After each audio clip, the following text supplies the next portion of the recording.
Hey guys, it's Jay with the Jay Williams Experience, and I am back with another inspirational journey to greatness. Today, guys, I'm so excited because I have one of my really good friends slash sisters.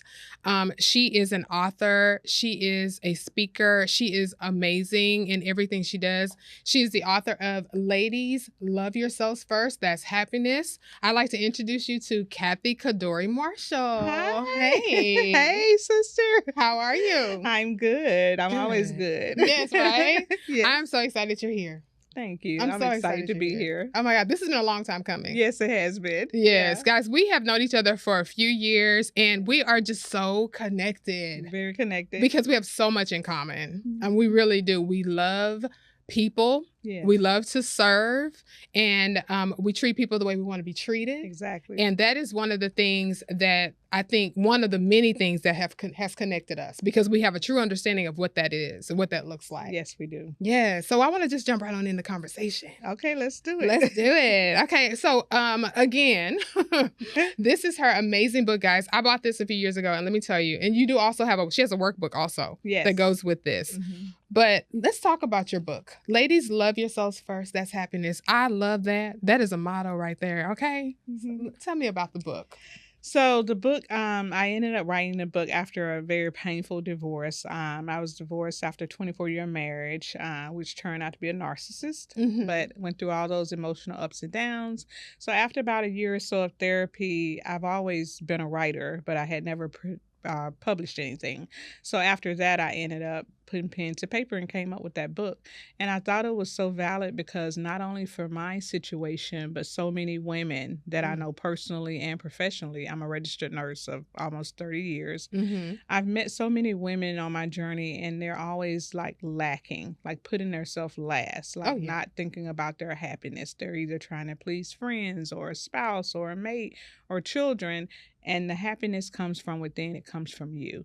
So you do have to put yourself first. So that's how that title came about. I love it. I love it. And something that we always talk about and that you are a firm believer in is the analogy of what a flight attendant tells you when you're on an airplane. Absolutely. You have to, in the event that this plane goes down, you have to put your oxygen mask on first. Because if you don't, you're in the process of putting someone else's mask on, you're going to die of oxygen deprivation. So yeah, I'm a firm believer, put your own oxygen mask on first. And that's that right there, that analogy, I'm sorry, I live by that. Me too. Because if you are not in a position if you can't love yourself, there's no way you can love anybody else. You can't. Not genuinely. Not genuinely. No, you can't. And you know what I find is that when you think about loving yourself, a lot of people don't know how to love themselves. Facts. When you were raised a certain way or you're just not used to that, it is a process of learning. Like I said, when I went through like a year of therapy after my divorce, part of that therapy was you got to learn how to take yourself out on dates. You got to learn how to do positive self-talk, positive affirmation, positive reflection. You got to get to know yourself and love yourself and give yourself what you've given everybody else. That's what my therapist was telling me. Start buying yourself nice gifts. Start doing things for yourself that you were doing for other people because you just do them. Because if you're a nice person like I am, you're so giving, but sometimes you forget to give to yourself. Oh, yeah. And that's a fact because let's just be clear. And when you become a wife, you tend to take care of your husband. Yes. And then when you have children, you're taking care of your husband and your children. Yes. And you find yourself, I know I have in the past, found myself being the last one to go to bed. I'm the last one to sit down for dinner. I'm the last one to do anything. Everything. Yeah. And it's just important. I mean, you do have to take care of your husband when you're married. You do have to take care of your kids. Yes. But it is also important to make sure that you put yourself Take care of yourself. Yeah, well, you're supposed to fill up your cup first. Okay. Because you can't pour from an empty cup. Oh. So a lot of us have been pouring from empty cups for a long time. Yes. And you're empty. You're running off of just nothing. Depleted. Really. You're depleted. And that's where that depression comes in at. That's where sadness comes in. That's where weight gain comes in because you're not thinking about your health and working out or anything like that or eating good. You're just eating to survive. You're not even thinking beyond survival. Yeah.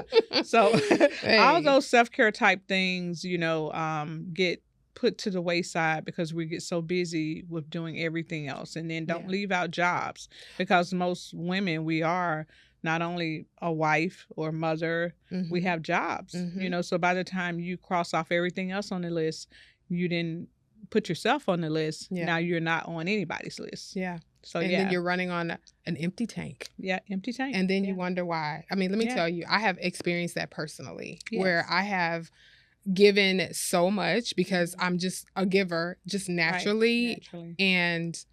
And then wonder why I have these moments where I'm being clumsy.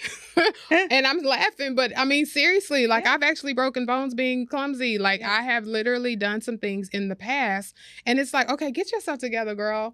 Hello, you know. And then honestly, after reading your book, it resonated a lot with me, just because you're right. So many, I mean, I saw it in my own life. My mother and her sisters are very powerful women who are, you know, professional and beautiful, and but they always took care of everybody else. And I can't speak to their experiences directly, but just being on the outside looking in, I did what they did. Right. You know, you get a job and you provide and you take care of your family and you do all these things, and which are great, but you still need to take care of yourself and get therapy. Yes. That's so important. I can't talk about therapy enough, because especially in the Black community, we're taught early on, at least I was, and I know everybody around me, is that if you go talk to somebody, you're crazy. Right. But actually, you're more likely to be crazy if you don't talk to somebody professional, because it's not meant for us to have to figure out all this stuff ourselves. There's a reason why you have the professionals. And when we go through life events, you know, different type of traumas or situations, we need to reach out and talk to someone that can help give us the tools that we need. Absolutely. Who's coming here and born with all the answers? No one. No one. But if you're taught and you have a belief system that that's not the way to go, you struggle with a lot of things, you know. So I'm always going to be an advocate for mental health and for people to go and get help that they need, because it's going to pour into your cup. That's part of self-care. That's part of filling up your cup, taking care of your mental health. That's very important. You know, it's interesting you bring up mental health, because that has been a serious topic for a very long time. Instead of saying, well, you know, they're special or whatever, everyone has a level of everyone needs to manage their own mental health. Right. Whatever that looks like. Right. I know for me personally, I can speak to having a therapist has been life-changing. Yes. And there was a time where I didn't want to pay for it. Can I be honest? It wasn't that I didn't want to do it. It was like, I mean, you got to start from the beginning. Right. I need them to be able to give me the answers in an hour. Right. But that's not realistic. Right. You need to talk to somebody that can help you peel back the layers and get to the meat and potatoes of what is causing you to feel the way you feel. And you'd be surprised at how much you discover when you have those conversations with a therapist. So I am with you when it comes to... It's worth every dime, and that's what a lot of people go to. So whether you have insurance or whether you're paying out of your pocket, either way, it's investing in yourself. Which is worth it. It's worth it. And people always find a way to go and get other things, but then as soon as you said something about going talking to a therapist or a counselor, anyone dealing with your mental health, well, how much is it? Well, you know, it's all these questions, but you don't understand that this is part of pouring into yourself. Facts. So if you don't pour into yourself, who else is going to pour into you? Well, you know, you were just saying exactly, but you were saying, you know, you're a nurse. You take care of people and their bodies health wise. We'll go to the doctor to get our body taken care of. We will not take care of our brain. Make it make sense. Make it make sense. Also, church. You go to church and you're getting spiritually fed, which is important. But I always tell people, I was listening to something years ago and somebody said it, and ever since they said it, it stuck with me. They said, would you go to your pastor if your leg was broken? No, they're not an orthopedic surgeon. They can't do that. Correct. Well, most pastors are not mental health providers. So you can't just go to the pastor for everything. That's true. You know, and so we have to dissect this thing down, and we have to first be accountable and be honest with ourselves. And that's where it all starts. Everything starts with us. It starts with who we are individually, and then it goes out from there. And it's the being honest with yourself part. Yes. Like, be honest with yourself. It's so, you can lie to yourself and you will start to believe the lie. So why do that? Why do that? You know? You're only cheating yourself. You're only cheating yourself. Exactly. At the end of the day, all you got is you. That's it. That's all you got. That's it. And I think when you came out with the workbook, that was so brilliant. Yeah. Because there's nothing like a functional book, first of all, that you can refer back to. But guys, I'm telling you, if you have not had a chance, make sure you go and get this book. It is available on Amazon and on your website. It's actually an Amazon bestseller. Oh, period. And I knew that. I knew that. And the workbook complements it, but the workbook is actually a therapy book. So for all those people saying they can't afford therapy, if you get my workbook, you have a therapy book, because I'm asking the same questions in there that the therapist asked me, and that I do. I do a lot of life coaching and mental health coaching too. So those type of questions are questions that I ask people, because you have to actually write down your thoughts. Yes. And when you write it down, that's a reality, but you're also getting it out of your system. So writing down things and verbalizing things are very important on a healing journey. Yeah. Absolutely. Healing journey. Yeah. Absolutely. All right. I love it. I'm so proud of you. Thank you. So let's talk about your charities. You have CADORI Helping Hands, which is a nonprofit charity. Yes. And tell us about that. So CADORI Helping Hands was founded in July of 2017, right before, I think it was Hurricane Harvey hit the Houston area. So I founded that charity because years ago, I had to live in a shelter for about 2 weeks with my daughters when they were young. I was going from an abusive marriage. And I remember being in that shelter. This is before I became a nurse. And I said, one day I want to be able to give back. So when I founded that charity, it was the intent of it is to help people who are homeless, to help women, domestic violence victims, to help people get started on their feet who have went through a hard time, and also helping children. So throughout the course of the year since 2017, I do a lot of giving back. And a lot of it has been honestly out of my own pocket. I'll do some things now and put it on Facebook and people may donate, but I give a lot out of my pocket, you know? So every year for the last 4 years, I've been feeding people in Houston for Thanksgiving, a surrounding community at the Turning Point. They have people there who are over 50 who don't have a lot of income. So every year I come in and I provide their Thanksgiving meals, and the surrounding community, I provide enough food for them for Thanksgiving. Wow. Every winter I do a coat drive, and the coat drive I usually donate to Star of Hope and a couple of other places in Houston where families are, brand new coats for winter. So those are just two of the things that I do every year, but I give throughout the year. I'm always helping women, domestic violence victims get hotel rooms or different organizations that I work with to help them get started back over, leaving an abusive situation. For the last, I think 4 or 5 years, I've been a partner with The Rose. The Rose is in Houston, and they help women who can't afford a mammogram get a mammogram. Really? So I donate to them. So part of the proceeds actually, through all of my book touring in October, and the one this Saturday is going to go to The Rose to help women who can't afford a mammogram pay for a mammogram. Wow. Yeah. Heart big as the state of Texas. I'm telling you. I love that. Right. That is amazing. Yeah, thank you. I am so proud of you. Thank tell you. And then you also have another charity. Yes. And it's called Dougie's Kids? Yes. Okay, can you tell us a little bit about that? So Dougie's Kids, I founded that charity in January 2010. My oldest son, Bobby Denario Brown, he lost his life in October 12th, 2010 to a motorcycle accident. And so that's my way of letting his name, his legacy live on by founding that charity. Every year we give to schools and we give to children, because he didn't have children, but he was always mentoring children, taking children to sporting events because he played sports himself, helping kids with school supplies, field trips, stuff like that. So I wanted his name to live on. So I founded that charity in January 2010, and every year we give back to school-aged children in some way in honor of his name. Wow. Yeah. That's awesome. Thank you. Wow. I mean, just again, to be a person who, I mean, you're in the medical field, so clearly you have a love for people. Yes. In your career. Yes. And then in general, just in your life and the things that the way you consider people, the way you, I mean, it's just beautiful. It really, really is. Thank you. And it's just a genuine, I mean, I wish y'all could feel her genuine energy, because it is. Yeah. Thank you. And I love that. I love that so much. And so and I'm just going to put this out here. This is on a different note. I was watching the Braxtons and recently. Yeah. And there was an episode where I saw Trina Braxton in your hoodie. And I was like, I have that exact hoodie. Yeah. And she has some I Love Me hoodies, guys. That are so nice. I love mine. Yeah. Thank you. It's so good. It's so good. And I know the proceeds go towards your charity for that as well, right? It does, yeah. See?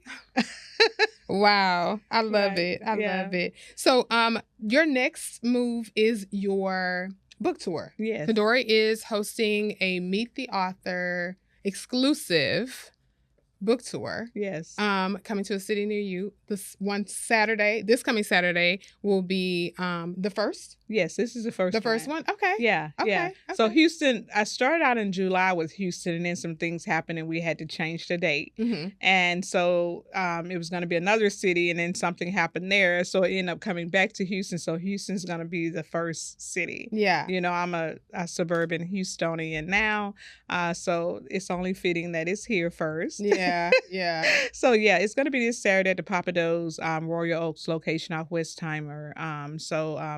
Yeah, it's going to be really nice where we would do some self-love talking in there, talking a little bit about the book. I'm going to have another speaker, a wonderful lady who is a survivor of lupus, and she tells her story and to empower people. So it's going to be a great tour. Yeah, too. And then everyone gets an autograph book. which is a big deal. Yeah. I'm sorry. It is a very big deal. I mean, Yeah. Again, if you have an opportunity to attend anything that CADORI does, it's always going to be top notch and really, really, really put together well. And I'm a stickler for that. Okay. You know how we are. Yes. We do not play about things being top notch and just doing things the right way. Right. Period. And not cutting corners. And that's one of the things I love about her, because she does not play that. Okay. So if she does anything, whether it is with her charity, she is serious about it. If you're we're approaching the holidays. Yes. It is a great time to really get involved. Yes. With everything and anything that she's doing. So I highly encourage it. I want to talk a little bit more about the self-love part. Can we go back? Yes. Let's do it. So for me, self-love is, okay, let me just take it back. One day, not that long ago, my daughter asked me a question. She said, "Mom, do you know how to relax?" Okay. Okay. And for me, relaxing was, going to the nail salon or just taking a little nap in the middle of the day or something like that. Right. Not thinking, but it gave me an opportunity, to think about not really understanding what that meant. Yeah. Because I've been so busy, taking care of this one and making sure of that and all the things, especially here lately, because, life happens. Right. And so I couldn't answer the question. And at this stage in my life, I'm an empty nester. I have the bandwidth to relax. Right. Not thinking about the idea of, and even ahead of our conversation, self-care and what that means and how it was impacting me. Right. So I decided to take some time and write down what that meant to me. I mean, it really resonated with me when she asked the question. Wow. That's just on that level. So what I did was I sat down and I wrote it out and I said, okay, what does that really mean? So to relax to me, and which again falls into the self-care area, is, setting those boundaries. Yes. Having those non-negotiables. Yes. In my life. Not allowing toxic in my space. Whereas, I used to be a people pleaser. Right. I'm still recovering from being a people pleaser. Me too. You know what I mean? Right. Being overly loyal to toxic. Right. That kind of thing. Those are the things I started, because once I realized and I wrote everything down and realized what I had written and what was important to me and I wasn't doing, or I wasn't giving myself permission to do. Right.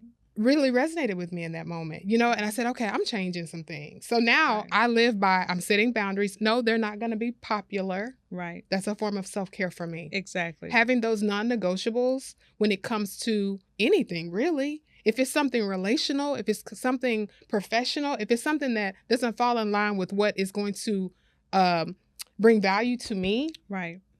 It's a no for me. Right. With a period. Right. Without and that was another thing, saying no without saying no because I can't or because I need to, or almost as if I was requesting some type of validation. Right. Or there was some gauge on whether or not what I was saying was enough. Right. For them, whoever, to say, okay, that's fine. Right. Instead of just saying no.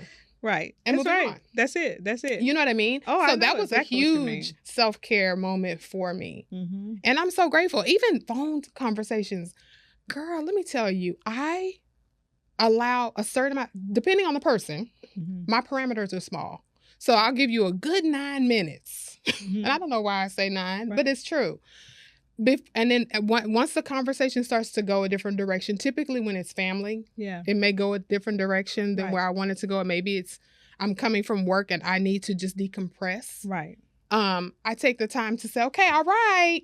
Yeah. I'm going to go ahead and let you go. I'll talk to you later. And then it's, whereas before I would just wear it. You know what I mean? So to protect my mental health, that is how that's a part of my new self-care journey. It is. It is, right? Yeah, it is. So part of the book tour, the reason why I titled it Self-Love, Best Love is because it is the best love. Mm-hmm. Because like I said before, everything starts with you. In my book, there's a whole chapter called Saying No, like how to say no. Mm-hmm. Because if you don't know how to say no, you've been a people pleaser, it's going to be hard to say no. Mm-hmm. So I give tips on how you can say no without even talking to people. That's it. You can let them call, you can text them, or you can be busy, or whatever the case may be. But I give a lot of tips in there on how to say no. But no is a very important word. Yeah. And it doesn't require any explanation, actually, because you're putting yourself first. Like you said, a lot of times when we have family and close friends, it's very hard to say no. Mm-hmm. It's very hard to set boundaries. Facts. But boundaries will save your life. Mm-hmm. Me being a nurse, I can see what not having boundaries do. And a lot of times, as I said before, it's a lot of women, that let themselves go, mm-hmm. health-wise. They end up with heart attacks and strokes. Yeah. And most times when you peel back the layers and you talk to them, it's just simply that they were putting other people first. Yeah, see. And they did not value their health. They did not pay attention to the warning signs. They did not take heed to the instinct, the internal voice. We all have one. Yes. And we just silence that voice ourselves. Yeah. But you do have to give yourself time to be with yourself, especially when you've worked all day. When I talk to people and do coaching, I'll tell them, hey, when you first get off work, if you have to go get kids, that's one thing. But when you're riding in your car, you do have to decompress. Mm-hmm. You just you just poured out. Yeah. So now you got to start replenishing your cup. And guess what you're getting ready to do? Go get your kids, start cooking or doing other stuff, give out again. Mm-hmm. So you do need to set a boundary when you get off that job. Maybe listen to some soothing music while you're driving. Maybe listen to some meditation. Maybe just ride in the car and don't listen to nothing. Yes. But to get off and start talking to people about their problems, which is usually problems, all you're doing is overloading yourself. That's all you're doing. So you do have to have boundaries, and that is self-care. Exactly. That's pouring back into your cup. Mm-hmm. Yeah. That's so real, because let me tell you, there have been days driving in, I will turn the music all the way up. Yeah. Or I have to turn it all the way off. Yeah. Because sometimes it's just so many things, because, getting off work, you got to commute, you got to get home thinking about dinner, mm-hmm. kids, whatever else. And then by the time you do settle down, it's midnight, and you close your eyes and the alarm is on again, and it's time to start again. Yep. And so being depleted, it's just not for me anymore. Yeah, you can't it's do just it. Not, you know what I mean? I'm choosing my health and wellness. Well, happiness is a choice. And I can only make it. Let me tell you something. That's a word, because you can only bring happiness to yourself. You cannot get it from anybody or anything. It is you have to love yourself. You have to find happiness within yourself, whatever that looks like. You have to. Yes. Well, the thing of it is, the whole thing of self-love, if I could put it in a nutshell, I would say that when you're pouring out and you're giving to other people, you're just pouring out. You're not putting anything in. But once you're sick and in that hospital, it's only one person in that hospital bed. I've never taken care of a patient who's been two in the bed. It's one. Wow. And sometimes, unfortunately, for people that don't take heed and listen and put themselves first, this is the first time they're putting themselves first. Yeah. When they're sick or they're coming out of something, and now you're forced to. We should not have to be forced to, but sometimes people have to be forced to. And now there's nothing else you can do but focus on yourself, focus on your healing, make a plan, start being serious about yourself and taking care of yourself. And it's interesting because ahead of all of this, ahead of even knowing about your book, ahead of all that, I never thought about the importance of self-care and how it relates to your physical health. Oh, yeah. I do recognize that stress can cause things, but it's like almost like the relax question. Right. Like, do you know that you're stressed? Like, you just living in it every day. Yeah. Mm-hmm. You know what I mean? So you have to make a conscious decision on how you move from there. Girl, let me tell you something. Let me tell you something. This book tour and just having these moments, excuse me, it's going to resonate heavily with a lot of women. It is.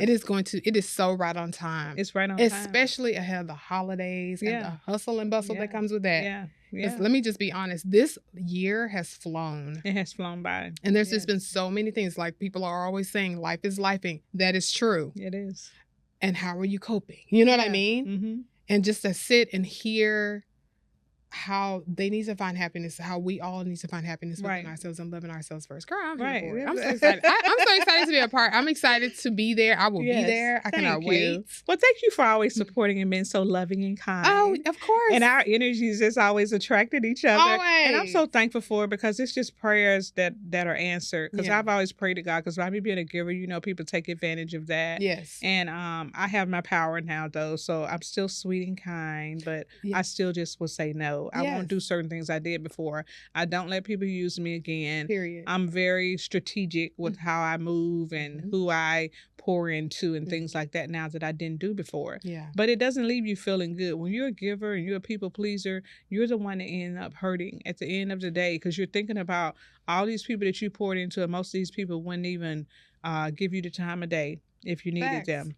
No. And those things really hurt deeply, and you should not accept it. Right. You don't deserve it. So you first have to know, I have to take care of myself. I have to give to myself. Mm-hmm. So that's the first step. Exactly. And then you just start working slowly on building yourself up, not being there when everybody calls you all the time, letting people be accountable for their own decisions. Because we all make decisions. We can't live anybody else's life. No. And even people that we love, we've got to learn to pray for them sometimes. And just, you can give them the advice, but after that, you're going to have to pray and leave it alone. That's so true. I heard somebody say, they just go on and pray for these people and go to bed. That's so funny. I'm not about to be up all night worrying about nobody they not crazy. They got sense. They making these choices. These are choices, especially when you see people doing the same thing over and over, year after year after year. You're not helping them. No. All you're doing is enabling them. Yes. You're not helping. No. Oh, I'm helping them. No, you're not. No. If it's the same thing happened 2 years, 3 years, 4 years, that's not helping. No. That's enabling. It's a fact. Because these people are going to have to learn to be responsible and accountable, and you have to ask yourself, what would they do if I didn't help them? What would they do if I wasn't here? Listen. Then what? Have to figure it out. Have to figure it out. There you go. Mm-hmm. It's funny because when you said that, it reminded me of the episode of Steve Harvey. Yeah. When he said whenever his family would call, or someone would call, I think one of his nieces or something was getting married, and she called, and he said they always call when they want something. Yeah, always. And so he said, and I'm paraphrasing, but he said, so she called, and he said, I let the phone go to voicemail, and I waited 3 weeks. I just told somebody today. Let me tell you something. Just today, I mentioned it to somebody. Really? That right there, I said, Steve Harvey used to say, stop answering that phone. Yes. Call back 3 weeks later. Now they forgot what they called for. And I just amazing. told somebody today. Listen. And it works wonders because guess what?